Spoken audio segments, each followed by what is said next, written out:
이번에는 네 번째 특례죠. 56페이지 5.4입니다. 채권 이자 소득금액 계산의 특례인데 비교적 간단한 특례입니다. 일단 그림부터 볼게요. 1월 1일부터 12월 31일까지 1년 일기가 있고, 지금 6월 30일자에 갑이라는 사람이 삼성전자의 채권을 가지고 있다가 을한테 6월 30일자에 이 채권을 매수매도를 하는 거예요. 즉 갑이 삼성전자의 채권을 판 사람이고 을이 삼성전자의 채권을 산 사람입니다. 각각 매도자와 매수자죠. 여러분, 우리나라에서 웬만한 채권은 12월 31일까지 1년을 가지고 있어야만 이자를 줘요. 만약에 이 채권이 액면이 100억이고 표시 이자율이 8%였다고 칩시다. 그러면 1년 동안 보유하고 있으면 연말에 8억 정도의 이자가 나온다는 건데, 지금 8억의 이자를 이런 구조라면 갑이 다 가져가겠어요? 을이 다 가져가겠어요? 당연하지만 을이 다 가져가게 되거든요. 무슨 말씀인지 아시죠? 원래 그러면 안 되는 거 아니에요? 왜냐면 반년 동안은 갑이 가지고 있었고 반년 동안은 을이 가지고 있었으니까 엄밀한 의미에서 갑이 8억의 절반인 4억을 가지고 있어야 하고 4억을 가져가야 하고 을이 8억의 절반인 4억을 가져가야 하는 거 아닙니까? 자, 밑에 있는 그림 좀 잘 볼게요. 갑이 을한테 6월 30일 날 채권을 양도하면 을이 갑한테 얼마를 줘야 하냐면 양도대가 100억하고 보유기간 즉 6개월간의 이자 상당액을 줘야 한다는 겁니다. 어렵습니까? 쉽지 않아요? 다시 한번 지금 갑이 삼성전자 채권을 가지고 있다가 6개월 만에 을한테 팔아버렸어요. 이게 100억짜리고요. 이자율이 만약에 8%라면 을이 연말에 8억의 이자를 다 받아 챙겨버린다고요.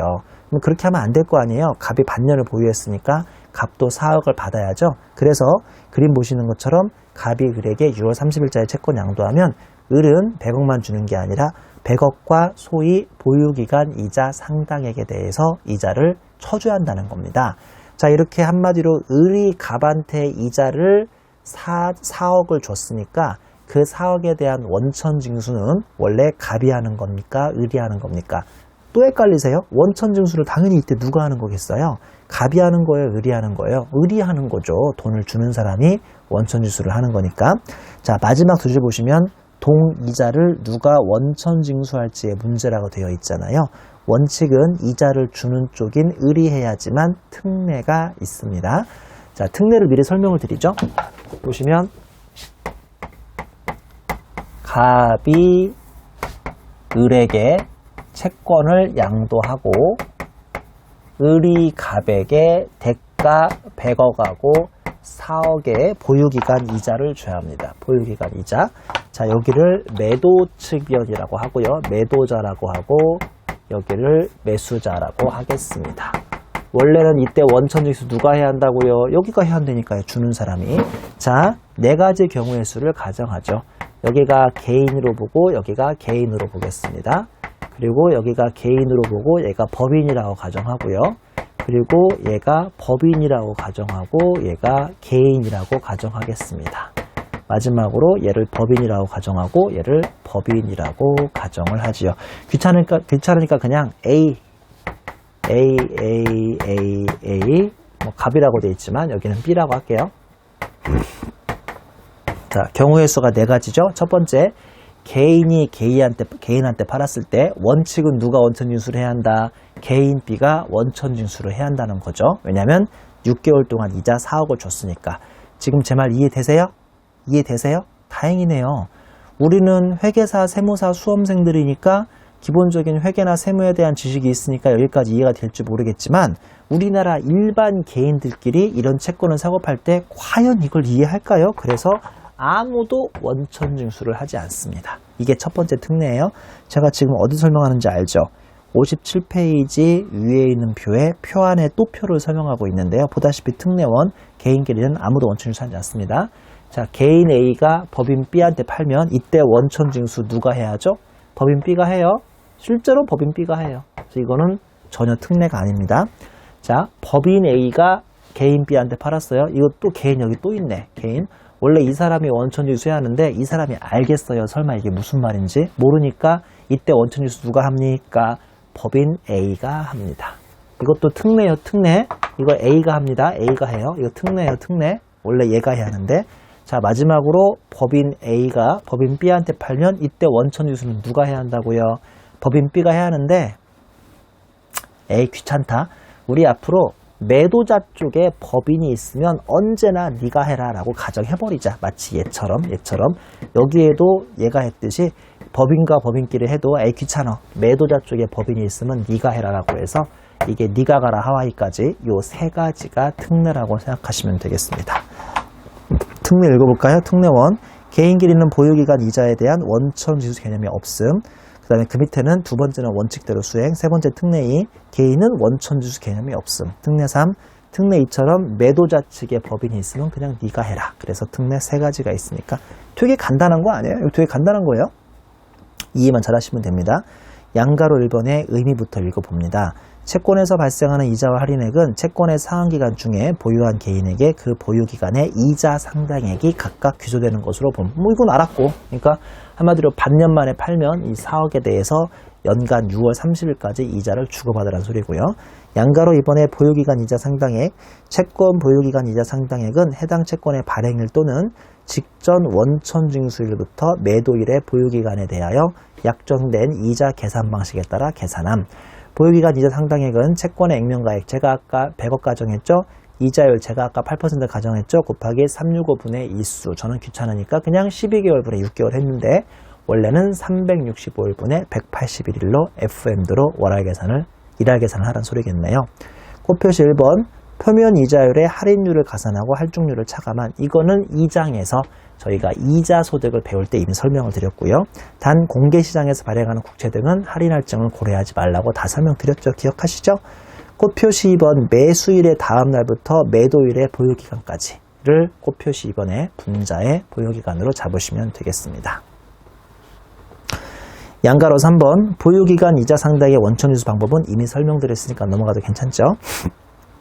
챕터 5.5에 기타 소득금액의 계산 특례입니다. 자, 이제 마지막 특례 배우시는 건데요.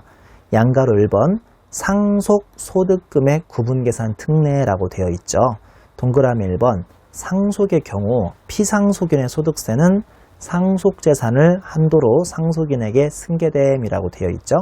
이게 자 화살표 보시면 이런 경우에도 피상속인의 소득과 상속인의 소득을 구분하여 각각 소득세를 계산하는 특례가 있다라고 되어 있는데, 이거 제가 우리 소득세 개강할 때 설명했는데 그 6월 30일자로 갑자기 사업하시던 아버지가 돌아가 버리시면 내가 상속자라면 상속인이라면 나한테 아버지의 모든 재산이 상속이 될 텐데, 아버지가 6월 30일에 갑자기 교통사고로 돌아가셨으니 1월 1일부터 6월 30일까지 사업하다가 나온 세금을 내고 돌아가신다, 그냥 돌아가신다? 당연히 그냥 돌아가시겠죠. 갑자기 사고 났으니까. 그럼 이거 내가 아버지의 재산만 떠안는 게 아니라 아버지의 뭐도 떠안아야죠. 아버지의 세금도 같이 떠안아야 합니다. 다만 이때 한도는 뭐냐면 아버지가 나한테 주신 재산은 50억밖에 안 되는데 세금이 70억이다. 그럼 70억까지는 떠안을 필요 없어요. 그냥 50억만 떠안으면 돼요. 자, 그리고 또 하나 있어요. 아버지가 나한테 6월 30일까지 장사하던 걸 상속해서 주셨는데 나도 내 장사를 또 하나 하고 있는 거예요. 아버지한테 상속받은 장사를 A라고 하고 내가 원래 하던 장사를 B라고 하면 이 A와 B를 같이 합산해서 내년 5월달에 세금 내게요. 두 개는 각각 구분하게요. 제가 구분하라고 그랬잖아요. 마지막 줄에 주가 있어요. 상속인, 즉 나의 소득금액을 합하여 세액을 계산하면 아버지한테 받은 A와 나의 B까지 높은 세율로 과세되는 것을 막기 위한 특례라고 하고 제가 굿이라고 붙여놨죠. 동그라미 2번 연금계좌의 가입자가 사망하였으나 그 배우자가 연금에 수령하시면 안 돼요. 한 번에 타시면 안 되고 자기 남편이 갑자기 돌아가신 거에 대한 허탈감으로 돈을 한 번에 찾으시면 안 돼요. 흥청망청 쓰시니까.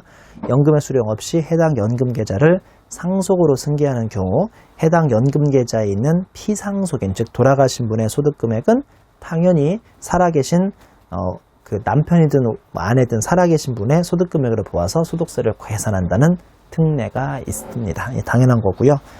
양가로 2번 중도 해지로 인한 이자소득금의 계산 특례입니다. 자, 마지막 특례죠. 마지막 특례인데 종합소득 과세표준 확정 신고 후 예금 또는 신탁의 중도 해지로 인하여 이미 지난 기간이에요. 이번 기간이 아니라 이미 지난 기간에 과세기간에 이자소득이 감액되는 경우를 가정해 봅시다. 이것도 상당히 독특한 특례인데요.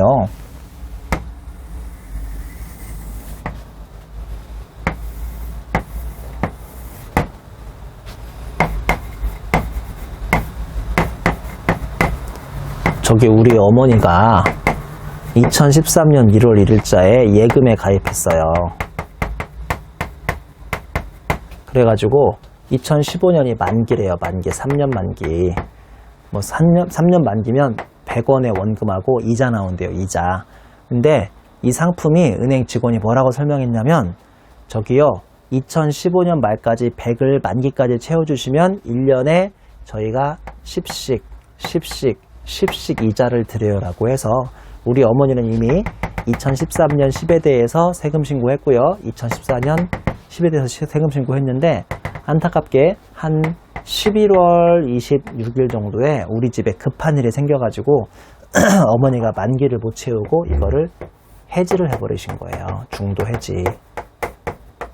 그럴 수도 있죠.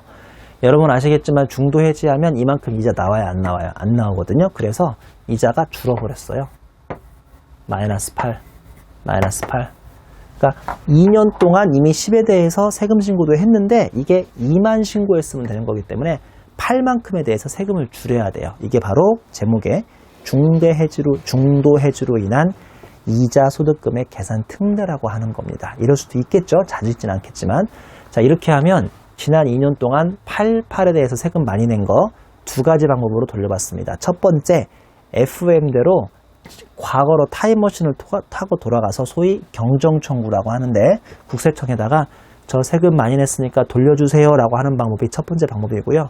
두 번째 방법은 뭐 경정청구 같은 거 뭔지도 잘 모르겠고 이런 거 하려면 귀찮으니까 내가 만약에 2015년에 이거 외에도 한 40 정도 이자가 더 있어서 총 이자 신고가 50이 될 뻔했다면 이 8씩 16 많이 낸 것을 올해 거의 이자에서 이렇게 차감해 버려도 돼요. 이게 훨씬 더 간편하죠. 이 두 가지의 특례가 있습니다. 자, 한번 읽어볼게요. 종합소득 과세표준 확정신고 후, 확정신고 다 했잖아요. 10에 대해서. 예금 또는 신탁계약에 중도해지 있었잖아요. 중도해지로 인하여 이미 지난 이 두 번의 과세기간에 이자소득이 감액되게 생겼습니다. 자, 동그라미 2번부터 볼까요? 감액된 이자소득을 신고한 과세기간에 직접 가서 차감해서 감수된 세액에 대해서 경정청구로 돌려받는 FM 같은 방법이 있죠. 근데 이게 귀찮으니까요. 동그라미 1번 중도 해지일에 속하는 과세기간의 소득금액에 즉 올해 소득금액에 이미 종합소득에 포함된 이자소득에서 차감합니다. 이 50의 이하 있으면 거기서 이 두 개를 끌어와서 차감해버리는 방법이 있습니다. 가로 열고 과다하게 납부한 세액을 환급받으려면 번거로움으로 단기에 이자소득에서 그냥 차감해주는 편리한 특례라고 되어 있죠. 이렇게 해서 우리 중도해지로 인한 이자소득 계산 특례까지 마치도록 하겠습니다. 자, 58페이지로 가시면 6점의 종합소득 과세 표준이죠. 지금부터 6장하고 7장이 우리 소득세의 하이라이트인데요. 6장은 뭐 간단한 편이고 7장이 좀 복잡한 내용들이 많이 남아 있습니다. 자, 우리 클릭 마크를 보면 종합소득공제라고 해서 소위 우리 연말정산을 의미하는 거예요. 6장하고 7장은 연말정산을 배우는 토픽입니다. 양가로 1번의 인적공제, 동그라미 1번 기본공제 1인당 150만원, 동그라미 2번 추가공제, 장애인공제, 경로 우대자공제, 부녀자공제, 한부모공제라는 게 있고요. 양가로 2번의 연금보험료 공제는 공적연금보험료. 왜 제가 연금소득에서 공적연금 했잖아요. 내 월급에서 떼이는 거 있다고. 거기에 대한 납부액 전액. 양가로 3번에 주택담보 노후연금 이자비용 공제라고 해서 미니멈 해당 과세기간에 발생한 이자비용과 200만원 중에 작은 금액. 양가로 4번에 특별소득공제까지 해서 보험료 공제, 주택자금 공제가 있습니다. 이 표가 우리 이번 챕터 6장에서 배울 것들에 대한 요약인데요. 제가 굳이 이렇게 요약을 하고 시작하는 이유가 6장하고 7장은 어려워서 틀리는 분은 거의 없어요.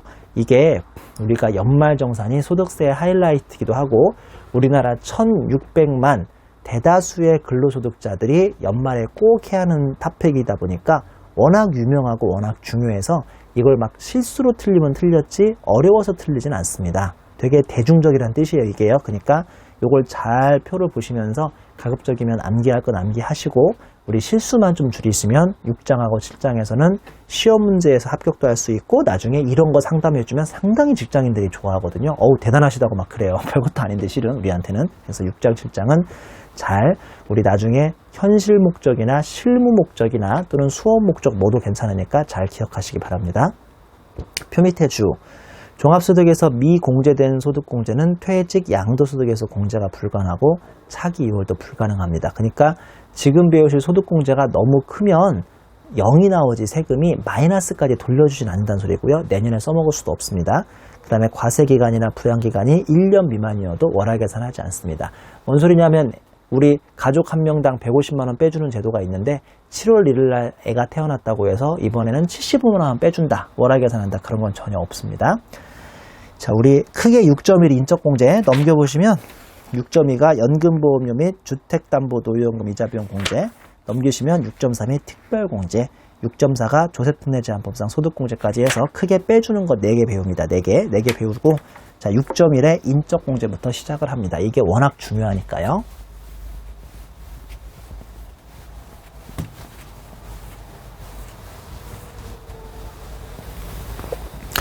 우리 뭐 배우고 있나 다시 한번 좀 짚어볼까요? 우리가 지금까지 종합소득 금액을 구해놨어요. 종합소득 구하지 않았어요? 무슨 사업이 4천이고 근로가 4천이고 이자가 아니 기타가 1,000 더하면 9천인데 이 9천에 뭐 플러스 마이너스 5개의 특례가 있다고 했는데 현실에서 그 특례는 거의 없으니까 그냥 그게 9천이면 종합소득 금액이 또 9천이라고 해도 과언이 아니에요. 자 여기서 이제 잘 보세요. 빼기 종합소득 공제라는 수험 목적으로도 아주 중요하고 실무에서도 아주 중요한 걸 배운다고요. 종합소득 공제. 요거 되게 중요한 겁니다. 종합소득 공제. 중요한 거 배웁니다. 그러면 뭐가 나오냐면 종합소득 과세표준이 나오겠죠.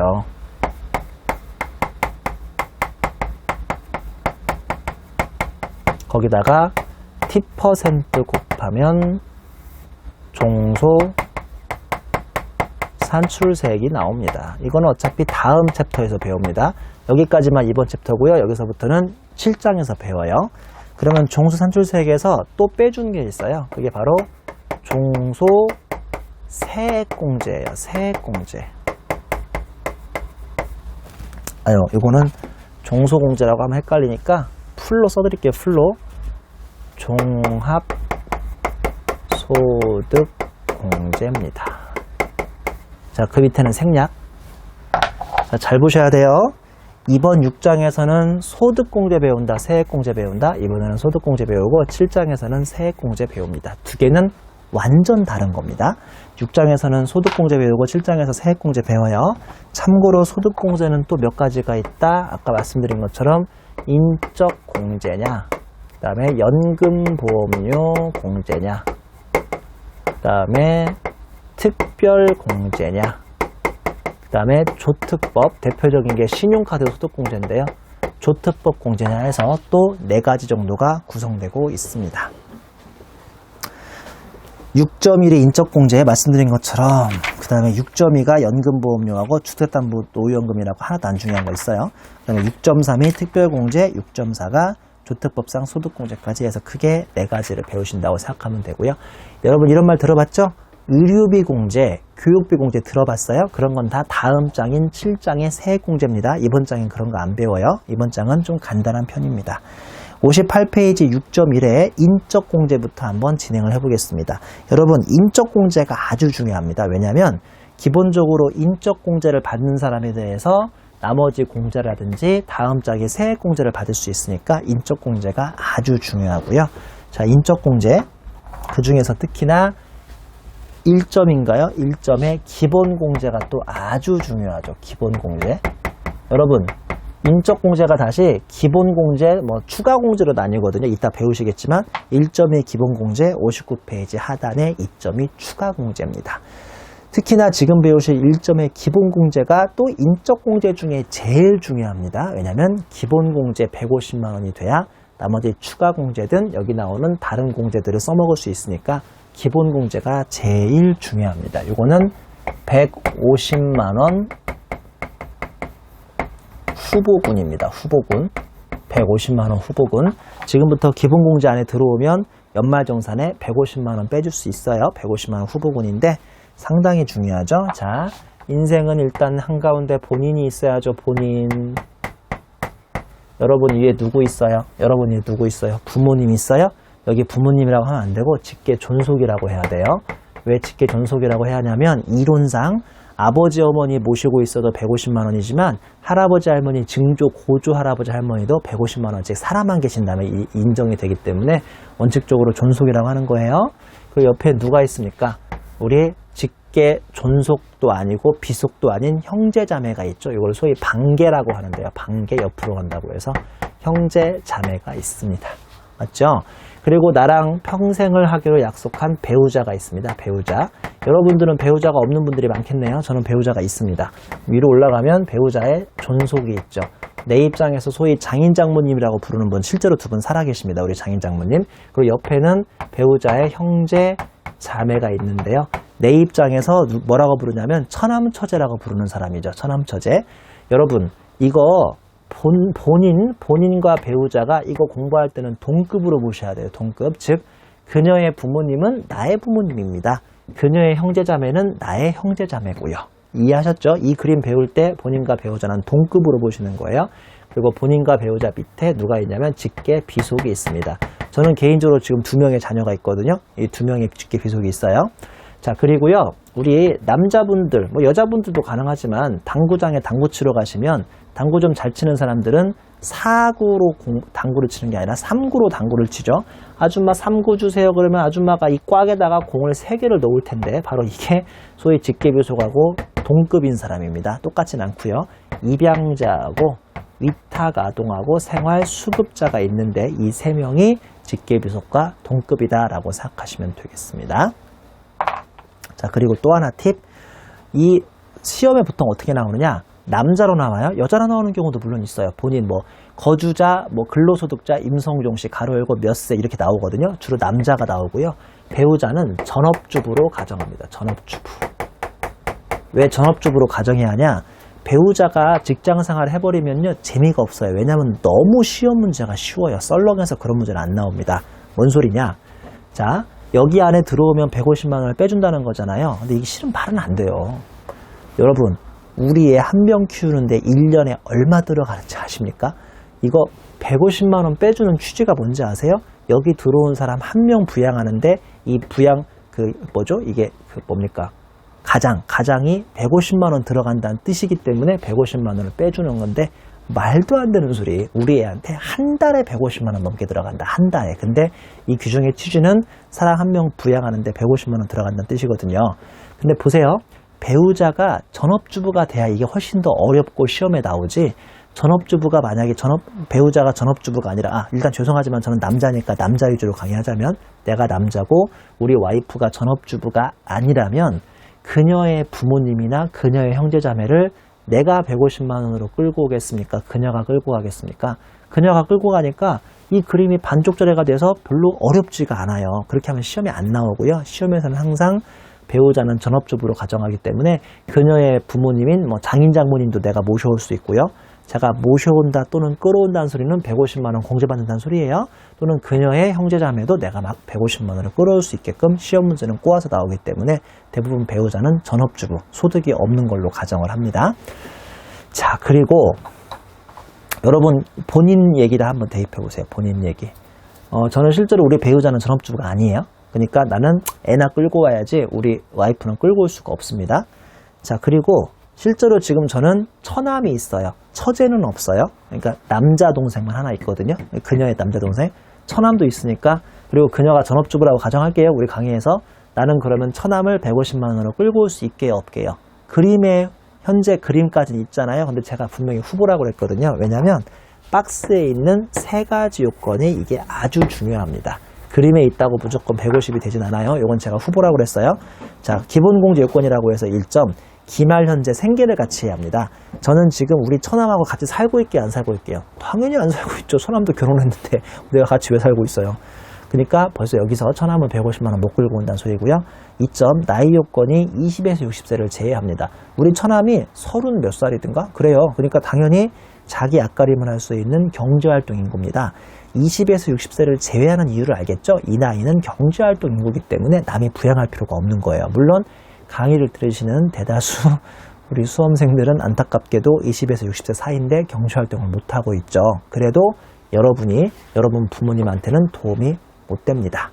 미안해요. 도움이 못 된다는 게 150만 원 공제 혜택을 못 드린다는 거예요. 부모님한테. 다른 걸로는 도움 많이 드리고 있죠. 예를 들어서 뭐 기분이라도 좋게 한다거나 그 아버지 어머니랑 좀 대화 좀 하세요. 공부만 하지 마시고. 그리고 가로 열고 이거 상당히 중요한데 배우자하고 장애인은 나이 요건을 보지 않습니다. 즉 설마 전업주부가 20세 미만이겠어요?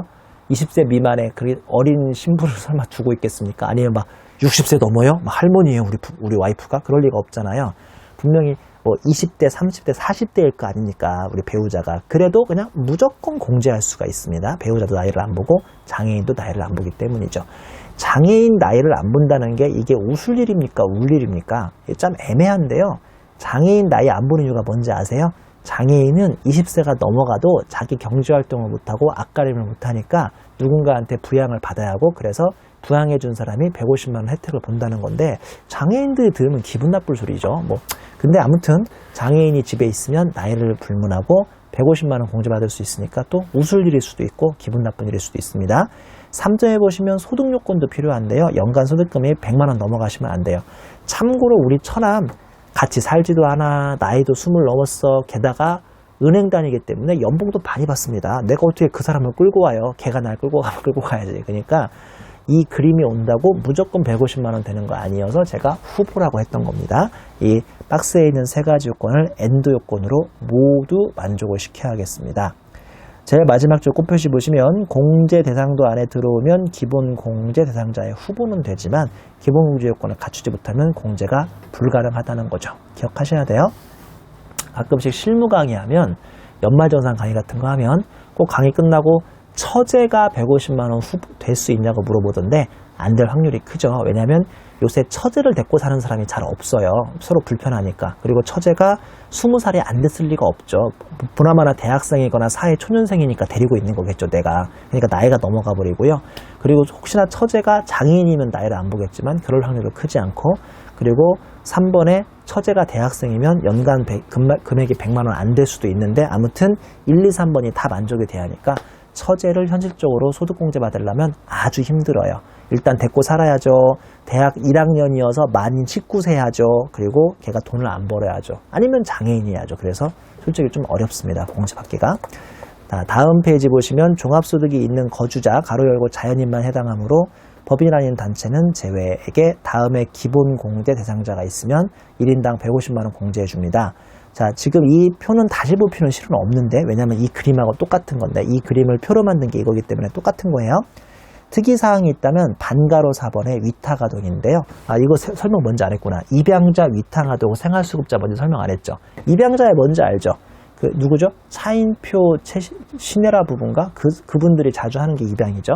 그 다음에 위탁아동은 뭐냐면 별로 안 좋은 건데 베스트 친구, 베프놈이 사업하다가 말아먹고 야반도주 뭔지 알죠? 도망간 거예요. 근데 자기 애들을 데리고 도망다니려면 좀 걸리적거리고 싶지 않으니까 애들을 나한테 맡긴 거예요. 그게 내 입장에서 위탁받은 아동이라고 해서 나는 그런 애들 한 명 맡아주면 150만 원 공제해주는데 친구들끼리 할 일은 아니죠. 내가 맡아준 그 위탁아동 내가 얼마나 잘 보살펴줄 수 있겠어요? 맨날 식은밥 먹이고 그럴 수도 있잖아요. 왜 예전에 많이 나오는 콩쥐팍쥐 같은 거잖아요. 일종의. 그래서 별로 좋은 건 아닙니다. 현실에서 많이 없고요. 수급자는 뭔지 아시죠? 생활수급자라고 해서 왜 차상위 보호계층 생활수급자 이런 거 있어요. 그런 분을 내가 한 명 모실 때마다 150만 원을 공제해주는 제도입니다. 꽃표시 1번 직계비속 또는 입양자와 그 배우자가 모두 장애인인 경우 그 배우자가 가능하다는데 이게 뭔 소리죠? 자, 잘 보세요. 내가 이제 50대가 된 거예요. 내 아들이 있는데 내 아들이 장애인입니다. 20대 후반이에요. 소득공제 받을 수 있어요? 없어요? 150만 원 돼야 안 돼요? 되죠. 대신에 소득이 없어야 돼요. 소득이. 나이는 안 보지만 소득이 있어버리면 안 되는 거예요. 다시. 내가 50대고요. 내 아들이 20대 후반인데 장애인이고 소득은 없습니다. 그러면 150만 원 끌고 올 수 있죠? 근데 내 아들이 이번에 결혼한다고 배우자 한 명을 데려왔어요. 내 입장에서 뭐라고 부르게요? 며느리라고 부르겠죠. 이 며느리를 내가 150만 원으로 끌고 올 수 있습니까? 없습니까? 원래는 없어요. 왜냐하면 그림 안에 안 들어가니까. 근데 이때만 됩니다. 내 아들도 장애인이고 며느리도 장애인이면 그때는 며느리를 끌고 올 수가 있습니다. 무슨 말씀인지 아시겠죠? 원래 이 며느리나 사위는 여기에 그림에 안 들어가니까 150만 원 끌고 올 수 없는데요. 며느리나 사위가, 그러니까 얘도 장애인이고 그 배우자, 즉 며느리나 사위도 장애인이면 그때는 150만 원 끌고 올 수 있는데 한 번도 시험에 나온 적은 없습니다. 매우 흥미진 규정이니까. 코표시 2번. 해당 과세기간에 6개월 이상 직접 양육한 위탁아동, 단 직전 과세기간에 소득공제를 받지 못하면 직전기와 단기를 포함하라고 되어 있습니다. 예를 들어서 전기 11월 1일에 친구가 야반도주를 하고 맡기고 간 친구 아들을 단기 6월 1일 날 친구가 다시 데려가요. 이 전혀 도움 안 되는 친구죠. 왜냐하면 그 위탁아동이 되려면 6개월 이상 보육을 해야 하는데 전기는 2개월, 단기는 5개월 만에 데려갔으니 이 6개월이 안 나오잖아요. 근데 화살표 보시면 이때 전기, 단기 모두 각각 6개월이 안 되지만 전기와 단기를 합하면 단기에 6개월 이상이 되기 때문에 단기에 공제를 받을 수 있습니다. 이렇게까지 당연히 시험에 나온 적은 단 한 번도 없습니다. 그 다음에 주 1번. 장애인은 나이 요건 없지만 소득 요건은 있어요. 꼭 기억하세요. 그리고 항시치료를 요하는 중증 환자도 장애인에 포함됩니다. 그러니까 뜻밖의 서법에서의 장애인은 범위가 넓어요. 우리가 진짜 막 다리 쩔뚝쩔뚝하고 눈 안 보이시고 그런 분만 장애인이 아니고요. 아무리 그냥 일반 생활을 하고 있더라도 중증 환자, 예를 들어서 병원에 갔더니만 암 환자라거나 뭐 항시치료를 요하는 중증 환자라는 진단서만 나와버리면 세법에서 장애인으로 볼 수 있으니까요. 이건 좀 유리한 규정이죠. 장애인 보면 혜택이 많으니까 소득공제에서.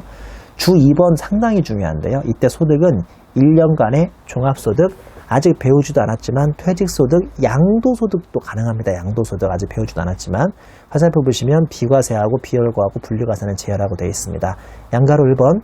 총급여가 300만 원인 경우 39페이지 전술했는데 500까지는 그냥 70%를 빼줘버리거든요. 그러니까 300만 원에 30%만 과표에 잡혀서요. 이 사람은 근로소득 금액이 90만 원밖에 안 나오니까 기본공제가 가능합니다. 자, 뭔 소리냐? 우리 와이프가 전업주부였는데요. 11월부터 11월, 12월 두 달을 그만 직장을 다녀버린 거예요. 그러면 한 달 월급에 150만 원이라 가정하면 두 달 동안 총급여가 300만 원이잖아요. 그러면 올해부터 우리 와이프는 100만 원 이상을 벌었으니까 내가 연말정산에 150만 원을 끌고 올 수 없다. 가 아니라니까요. 300만 원은 70% 빠져버리면 결국 근로소득 금액이 90만 원밖에 안 잡히니까 채 지금 100만 원이 안 되는 거여서 올해 내가 우리 와이프를 또 기본공제로 데려올 수가 있는 겁니다. 양가로 2번. 우리 어머니가 은행이자가 2천만 원이래요. 이야, 1년에 은행이자 2천만 원이면 상당히 부자거든요. 연말정산에 끌고 올 수 있어요? 없어요? 없어요가 아니라 답을 보시면 2천만 원까지는 분리과세니까 우리 어머니 소득 얼마예요? 빵원입니다. 내가 우리 어머니를 기본공제로 끌고 올 수 있어요. 양가로 3번에 작물재배업 중 곡물재배업이 400만 원이면 우리 지난번에 배운 것처럼 사업소득에서 곡물재배업은 과세가 안 되기 때문에 내가 우리 아버지나 어머니를 연말정산으로 끌을 수 있고요. 자, 또 우리 아버지가 총 연금액이 500만 원에 대해서 분리과세를 신청했다면 아까 배운 것처럼 우리 1200만 원까지는 분리과세 신청할 수 있죠. 사적연금. 그래서 전액 분리과세하면 기본공제로 제가 아버지를 모셔올 수 있고요. 마지막으로 양도소득 금액이 300만 원이면 지금 아무리 종합소득 금액을 배운다고 하더라도 양도나 퇴직을 다 합해서 100만 원 여부를 따져야 하니까 이분만 내가 150만 원을 모셔올 수가 없게 됩니다. 됐죠? 지금 배우신 것들 다 중요하니까 잘 기억하세요. 이점에 추가공제. 추가공제는 장애인공제, 기본공제 대상자 중에서 장애인이 있으면 200만 원 더 되고요. 반가로 2번 경로 의뢰자 공제, 기본공제 대상자 중에서 70세 이상이 있으면 100만 원 더 되고요. 부녀자 공제는 오직 여자분들만 되시거든요. 동그라미 1번 배우자가 있는 여성. 그러니까 배우자가 있다는 소리는 맞벌이일 확률이 크니까 여자분들의 직장생활도 하고 설립한다고 힘든다고 50만 원을 공제해 줍니다. 참고로 이 여자분의 배우자인 남편이 직장생활하고 있지 않고 집에서 백수로 놀고 있으면 여자분한테 50만 원 빼주게요? 안 빼주게요? 그래도 빼줘요. 그냥 결혼만 했으면 여자분들은 자기가 직장생활하고 있으면 무조건 50만 원을 공제받을 수 있습니다. 그리고 동그라미 2번은 배우자가 없더라도 기본 공제 대상 부양가족이 있으면서 세대주이면 또 50만 원을 빼주죠. 이거 우리 누나 얘기거든요. 제가 예전에 회계사 공부할 때 30대이던 직장인 우리 누나랑 같이 살았어요. 우리 그 누나 결혼하기 전이었으니까요. 그 누나가 배우자는 없었어요. 결혼하기 전이니까. 근데 나를 데리고 사는 세대주였기 때문에 누나의 연말정산에 누나가 나 덕분에 부녀자 공제를 50만 원을 공제받을 수 있었다는 거죠. 이해되시는 거죠? 가 아니고요. 나를 데리고 산다 하더라도 내가 무슨 가족이 돼야 하는 거예요? 기본 공제 대상 부양가족이 돼야 하는데 제가 그때 누나한테 기본 공제 대상 부양가족이었게요? 아니었게요? 아니었죠. 왜냐면 제가 소득도 없고 같이 살고 있지만 뭐가 넘어버렸으니까 나이가 20세를 넘어버렸으니까 누나에게 기본 공제 대상 부양가족이 아니었으니까요. 다시 말씀드리면 누나는 저를 데리고 살았던 예전에 저 수험생일 때 안타깝지만 우리 누나는 부녀자 공제를 전혀 받지 못했습니다. 여러분 다 누구한테 도움 별로 안 돼요. 그러니까 빨리 합격하세요. 그게 도움 되는 거니까. 대부분 나이가 20을 넘어버렸기 때문에 별 도움이 안 됩니다. 물론 실장 가시면 도움 되는 거 있어요. 의료비 공제나 교육비 공제는 실장 가면 도움 될 때 있습니다. 다음 페이지 반대로 4번의 한부모 공제인데요. 해당 거주자가 배우자가 없는 사람으로서 기본 공제 대상자인 직계위속 또는 입양자가 있는 경우에 한부모 공제라고 해서 100만 원을 공제해 줍니다. 상당히 재밌는 규정인데요. 요새 이혼이나 사별 등으로 남편이나 아내가 혼자 애들을 데리고 사는 경우가 꽤 많다는 거죠. 그래서 혼자 애들 키우기 힘들다고 해서 한부모 공제 100만 원을 적용해 주는데 매우 재밌는 제도입니다. 근데 다만 보세요. 다만 부녀자 공제와 한부모 공제가 모두 해당하면 한부모 공제만 하셔야 합니다. 왜냐하면 두 개 다 해버리면 여자분들에게 너무나 유리한 역성차별이 되거든요. 예를 들어 볼게요. 어떤 엄마가 있는데 그 엄마가 자기의 남편하고 뭐 사별을 했든 이혼을 해가지고 혼자 애 2명을 데리고 키우고 산다고 쳐봐요. 그럼 이분에게는 부녀자 공제가 가능해요. 왜냐하면 부녀자 공제는 남편이 있을 때만 되는 게 아니고 남편 없어도 자기가 기본 공제 대상자인 부양가족 있으면 된다고 했으니까 그것도 가능하고 지금 배우시는 한부모 공제도 가능하니까 50 더하기 100을 하면 무려 150이 돼버리는데 이렇게 하면 너무 여자분한테는 유리하다는 생각하에 두 개 겹치면 한부모 공제만 적용받게 해놨습니다. 참고로 금액 외우셔야 돼요. 장애인 공제 200만원, 경로우대자 100만원, 부녀자 공제 50만원, 그 다음에 한부모 공제 100만원 외우셔야 하는 거예요. 금액은. 자, 그 다음에 꽃표시 보시면 부녀자 공제는 해당과 세기간의 종합소득 금액이 3천만원 이하인 걸자로 한정합니다. 이 별로 안 좋은 규정이죠. 이런 거 없애야 하는데. 그 다음 칠판마크 보시면 꼭 기억하세요. 추가 공제는 기본적으로 기본 공제 대상자에 대해서만 추가되는 공제다. 이거 기본 공제 안 되면 추가 공제 안 돼요. 꼭 기억하셔야 돼요. 그 다음에 문제에서 거주자가 여성인 경우 반드시 부녀자 공제를 고려하라고 되어 있습니다. 문제에서 남자가 주인공으로 나오면 부녀자 공제 안 하고요. 여자가 주인공으로 나오면 부녀자 공제를 고려하셔야 합니다. 문제에서 내가 남자인지 여자인지 어떻게 알아요? 이름 보면 알죠. 근데 이름만으로는 알 수 없어요. 예전에 2차 문제에 이렇게 나왔어요. 근로소득자 한성실 씨 가로 열고 40세. 한성실이가 남자입니까 여자입니까? 참 애매하네. 물론 이렇게 나오는 문제도 있습니다. 한성실 가로 열고 40세 남, 40대 여라고 주는 문제가 있는데 그걸 안 주는 문제가 있어요. 한성실 씨 가로 열고 40세라고만 주는 경우가 있는데 이분 이름을 보니 성실이가 남자입니까 여자입니까? 자, 가로 내용 보시면 남녀 여부가 정확하지 않으면 그 밑에 부양가족 표가 나오거든요. 뭐 남편 몇 살, 뭐 장남 몇 살, 장녀 몇 살 나오는데 거기 부양가족 표에 남편이 있으면 이분은 여자가 되는 거예요. 한성실 씨가. 아직 우리나라 그 법 테두리가 남끼리 여여끼리 함부로 결혼할 수가 없는 걸로 알고 있으니까 부양가족 표에 남편이 있으면 한성실 씨는 여자고요. 부양가족 표에 아내가 있으면 한성실 씨는 남자가 되는 겁니다. 이해하셨죠? 여기까지가 인적공제의 가장 중요한 내용이고요. 60페이지 3점의 인적공제 적용 시 유의사항은 거의 시험에는 안 나옵니다만 그래도 제가 간단하게 부연 설명해 드려야 하니까 또 잠시 쉬었다가 계속 강의 진행하도록 하겠습니다.